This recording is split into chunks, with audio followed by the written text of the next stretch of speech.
familia, y encantados porque es una experiencia muy bonita, ¿sí?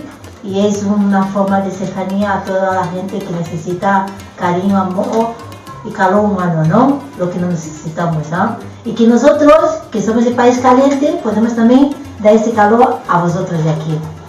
Pues pasa la palabra, Joana. Muy bien.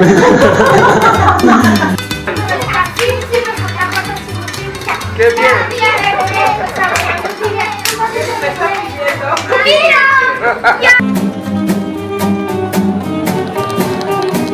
Mesas equivocadizas que se la perivoli,